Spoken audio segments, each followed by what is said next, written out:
여러분 안녕하세요. 2월 23일 화요일 아침입니다.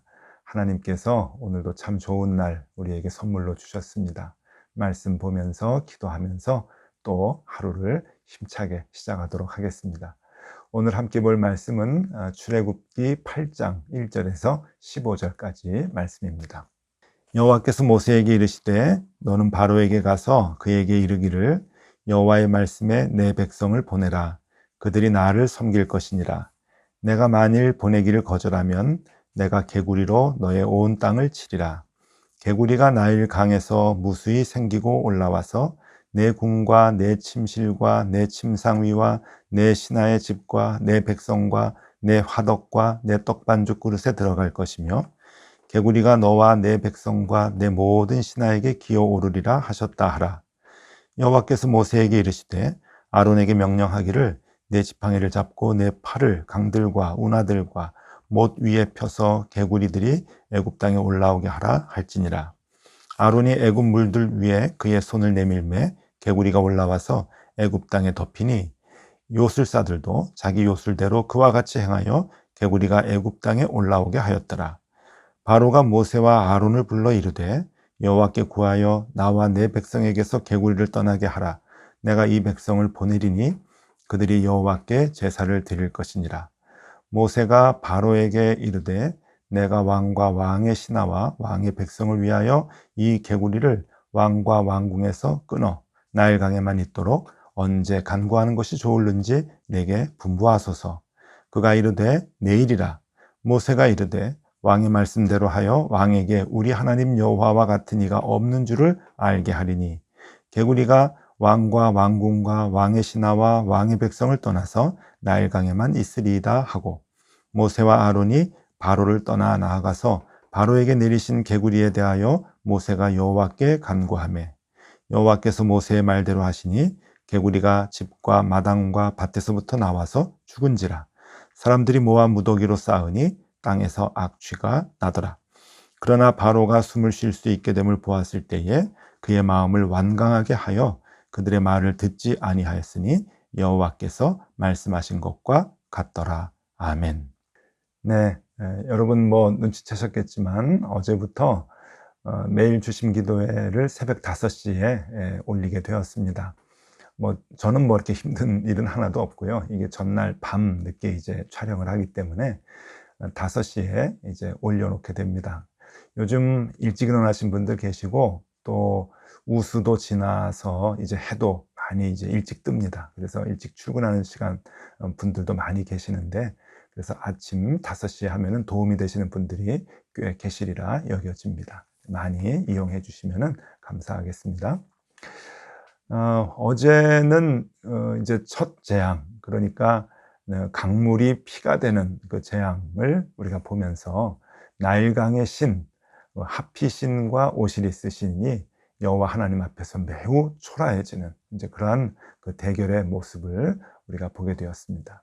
10가지 재앙이 애굽 사람들이 섬겼던 그 많은 신들과 연결이 되어 있다고 말씀을 드렸는데 오늘도 마찬가지입니다. 오늘은 이제 개구리 재앙에 대해서 우리가 같이 살펴보려고 합니다.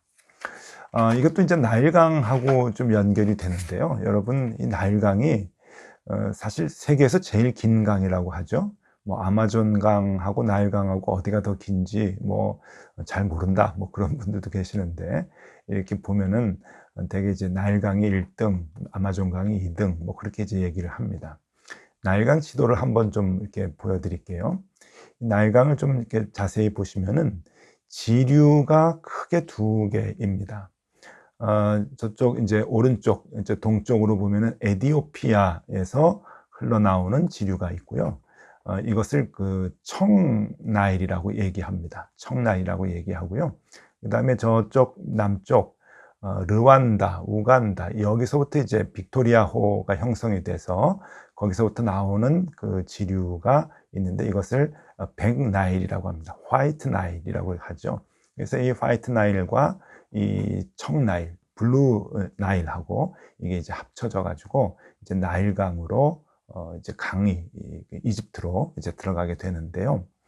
그런데 그 대부분의 그 강물이 어디에서 더 많이 흐르느냐 하면은요, 이 에티오피아에서 더 많이 흘러나옵니다. 그러니까 청나일이라고 하는 이 강지류에서 물이 흘러나오는데, 여기에서 나오는 물이 한 80%가 되고요. 이 화이트 나일이라고 하는, 우리가 보기엔 길어서 여기가 더 이제 물이 많이 나올 것 같은데, 여기는 한 20% 정도가 된다고 합니다. 대체적으로 이제 자연이라고 하는 게 정확하게 반복해서 이제 돌아가지 않습니까? 이제 5월경에 에티오피아 고원지대에 계절풍 폭우가 엄청나게 온다고 합니다. 그러면 이 에티오피아의 그 물들이, 그 산 위에 그 물들이 주체할 수 없이 이제 내려가게 되는데, 이게 나일강의 범람을 일으키는 이제 주된 이유가 되는 것이죠.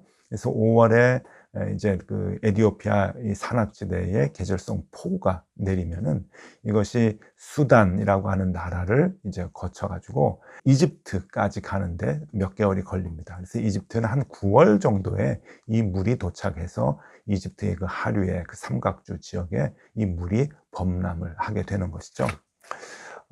근데 여러분, 우리는 이제 그 강물이 불어서 홍수가 난다 생각을 하면은 굉장히 좀 불안해하고, 그것은 좀 없으면 좋겠다 하는 그 생각이 들죠. 홍수가 나면 사람들이 피해를 보고 또 죽는 사람도 있고 재산을 잃는 사람도 있고, 그래서 홍수는 제발 안 나면 좋겠다. 그래서 홍수는 우리에게는 자연재해라고 그렇게 여겨지지만, 이집트 사람들은 그렇지 않습니다. 홍수로 인해서, 그러니까 나일강의 범람은 저들에게 축복된 자연현상이죠.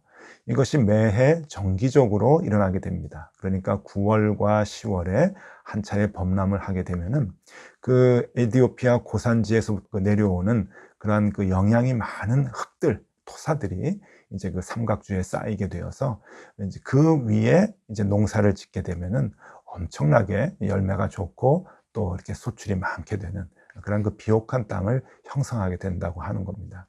이것이 매년 반복이 되니까 이 상류지대로부터 내려오는 이 물은 이집트에게 있어서는 축복된 그러한 그 범람이라고 볼 수가 있겠죠. 그것을 이용해서 이집트 사람들은 이제 농사를 잘 짓고, 그리고 옛날부터 부강한 그러한 그 나라를 이루었던 것입니다. 여러분, 요새도 그래서 그 에티오피아하고 이집트하고 이 물 때문에 전쟁 직전까지 가는 그런 그 갈등과 분쟁들이 많이 있습니다. 여러분, 이 사진을 한번 보시면은요, 이거는 그 에티오피아에 지금 그 건설한 르네상스라고 하는 댐인데요. 지난 2011년에 시작을 해서 아마 작년도부터 담수를 시작했다고 합니다. 에티오피아에 비가 어마어마하게 오니까 그 물을 다 하류로 흘려보내지 않고 담아서 이제 에너지로 쓰려고 하는 건데요. 이 어마어마한 댐이 어느 정도이냐면은, 여러분, 그 춘천에 있는 소양강호 있죠? 아마 우리나라에서 제일 크지 않는가 싶은데, 이 소양강호의 정확히 25배라고 합니다. 이 25배나 되는 엄청난 이 댐을 이제 만드니까, 이제 그 하류에 있는 이집트에는 물이 부족하게 되는 것이죠. 그래서 이집트에서는 전쟁도 불사하겠다라고 하면서 굉장히 이제 갈등을 빚었던 그런 그 르네상스 댐인데, 이렇듯 에티오피아에서부터 시작이 되는 이 물의 흐름이 애굽, 그러니까 이집트의 물의 이제 범람으로 나타나서 아주 큰 축복으로 그렇게 이제 이루어졌던 것이죠. 그래서 나일강의 범람은 애굽 사람들에게 있어서는 축복된 현상이다라고 하는 것이고, 물이 범람을 할 때 여러분, 이것이 이제 나일강의 주변에 사는 이집트 사람들에게는 이 기쁨이 이제 되는 것이죠. 그래서 이 물이 범람할 때에 생겨나는 많은 그 현상을 이집트 사람들은 굉장히 좋아했는데, 그 중에 하나가 이 강에서 개구리가 올라오는 겁니다. 그래서 이 이집트의 나일강에는 개구리가 워낙 많이 살고 있었고요. 범람을 할 때는 개구리가 이제 무트로 올라오게 되는데, 그래서 이 개구리들을 사람들은 이제 많이 반겼다고 합니다. 왜냐하면은 이제 축복된 순간이 시작이 되니까요. 연중 행사로 이제 시작이 되니까. 그래서 이 물이 범람하면은 개구리가 같이 올라오고, 그 범람한 물로 인해서 농사가 잘 되고 곡식들이 많이 생겨나게 되고 풍요로운 삶을 살게 되니까, 이 개구리는 자연적으로 애굽 사람들에게 있어서는 풍요, 그리고 다산의 신으로 그렇게 섬기게 되었다고 합니다. 그래서요, 애굽 사람들이 섬기는 신 중에서 개구리 신이 있습니다. 개구리 신 한번 보여드릴게요.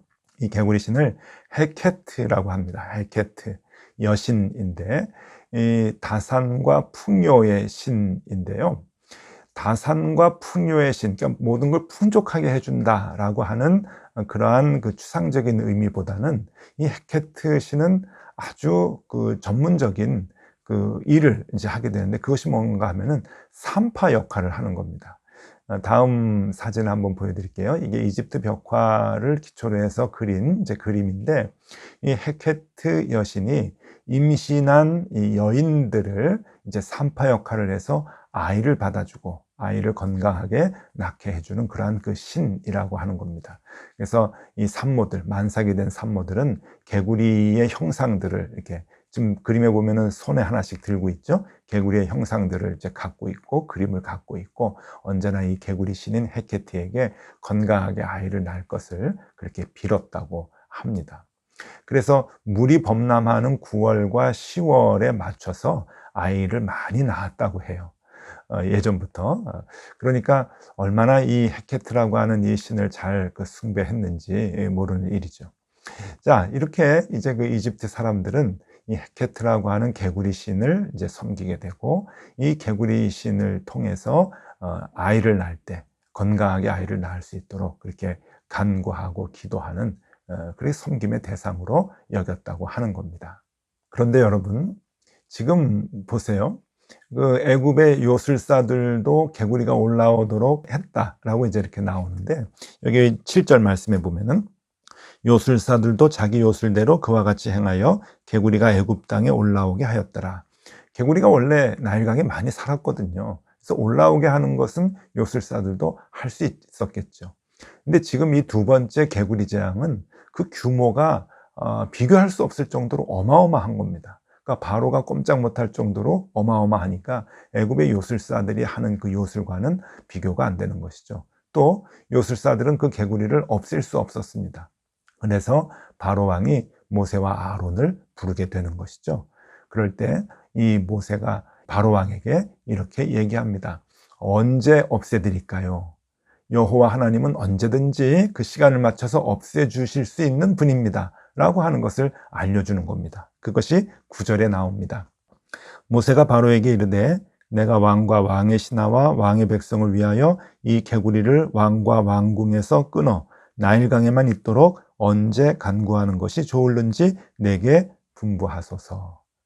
우리 하나님이 그거 다 합니다. 요술사들은 못하죠. 이 어마어마한 개구리의 재앙 하나님은 다 없애주실 수 있습니다. 비교가 안 되는 여호와 하나님을 지금 바로왕 앞에서 얘기하고 있는 겁니다. 자, 이 헤케트라고 하는 이 여신, 그 개구리 여신을 너무너무 좋아했고, 임신한 여인들이 그 개구리 형상을 품에 안고 살아갈 만큼 개구리는 사랑받았던 그러한 그 동물입니다. 그런데 이 동물이, 그들이 섬겼던 이 동물이 지금 어떤 존재가 되어버리고 말았습니까? 여기 보면은 도움이 되는 신이 아니라 아주 무기력한 것이 아니라 피해만 주고 있습니다. 악취를 풍기고, 그리고 일상생활을 못하게 할 정도로 아주 피해를 주고, 그리고 생명이 아닌 죽음을 주고 있는 것이죠. 13절 14절 말씀입니다. 여호와께서 모세의 말대로 하시니 개구리가 집과 마당과 밭에서부터 나와 죽은지라. 사람들이 모아 무더기로 쌓으니 땅에서 악취가 나더라. 네, 도움을 주는 참 좋은 신이 아니고 그들에게 모든 것을 망가뜨리는, 아주 그들의 일상생활을 멈추게 하고 그리고 그들에게 피해를 주는 그러한 신이 되어버리고 말았던 것이죠. 그러니까 너희들이 섬기는 이 우상은 아무것도 아니다. 아이를 낳기 위해서 산파의 역할을 해주는 헤케트 여신 아무것도 아니다. 풍요와 다산을 너희에게 선물해 주는 줄 아느냐? 아니다. 피해와 죽음만 줄 뿐이다 라고 그렇게 얘기를 합니다. 근데 여러분, 어떤 그 구약학자들은요 이렇게 얘기도 합니다. 이 개구리 여신을 이제 그 물리치는 이 개구리의 재앙은 그 옛날에, 그러니까 모세가 태어날 때에 바로 왕이, 이집트의 바로 왕이 히브리 산파들에게 무슨 명령을 하죠? 히브리 사람들이 아이를 낳을 때 사내 아이를 낳으면 죽여라. 그렇게 이제 명령을 하지 않습니까? 그런데 그 엄청난 하나님을 대항하는 바로왕의 그 생각과 명령에 대해서 지금 하나님께서 분노하시면서 징계하고 계신다 하는 것을 얘기해 주는 신학자도 있습니다. 이거 굉장히 일리가 있는 것 같아요. 왜냐하면은 이 헤케트라고 하는 개구리 여신은 이스라엘이 아니죠. 애굽의 모든 여인들의 산파 역할을 하는 신이거든요. 아이를 잘 받아주고 건강하게 낳게 해주는 그러한 그 여신인데 지금 이 여신이 그 역할을 못하는 겁니다. 그리고 잘못된 신앙을 갖고 있었다고 하는 거죠. 생명 하나 받아줄 수도 없는, 그 생명을 건강하게 해줄 수도 없는 그 개구리 여신, 여호와 하나님 앞에서 처참하게 무너지는 그 개구리 여신을 지금 보여주고 있는 것이죠. 여러분, 이 두 번째 재앙도 역시 마찬가지 교훈입니다. 우리는 지금 무엇을 의지하고 무엇을 섬기면서 살아가는가? 여호와 하나님이 아닌 이 세상에서 우리를 풍요롭게 해준다고 믿는 것, 우리를 영화롭게 해준다고 믿는 것, 높은 자리로 우리를 권세 있게 해준다고 믿는 것, 이런 모든 것들이 다 부질없는 것이다. 여호와 하나님을 의지하고 살아가는 것이 정말 참된 복된 삶이다 라고 하는 것을 우리에게 가르쳐주고 있습니다. 풍요와 다산, 여러분 그것을 위해서 누구를 쫓아가시겠습니까?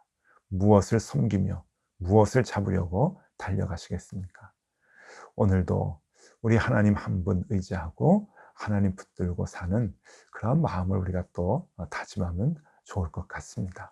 여러분, 우리를 풍요롭게 해주시고 우리를 행복하게 해주시는 분은 여호와 하나님 한 분이십니다. 그 하나님 의지하시고 또 그 하나님 쫓아서 오늘도 힘차게 생활하시는 하루가 되실 수 있기를 바랍니다. 여러분 오늘도 힘내시고요. 하루를 시작하시면 좋겠습니다. 기도하겠습니다. 주님 참 감사합니다. 헤케트 개구리 여신을 섬겼던 이집트의 많은 사람들을 보면서 손가락질하지만 결국 우리의 모습이 아닙니까? 우리도 더 많이 얻고자, 더 많은 것을 우리가 갖고자 우리가 엉뚱한 것을 쫓아서 살아가고 있지는 않습니까? 하나님 다시금 여호와 하나님을 볼 수 있게 하여 주시고 그 하나님만 붙들며 생활할 수 있도록 우리를 인도하여 주시옵소서. 오늘도 그 믿음으로 하루를 살게 하여 주시기를 빌며 예수 그리스도 이름으로 기도드리옵나이다. 아멘. 네, 계속 기도하시겠습니다.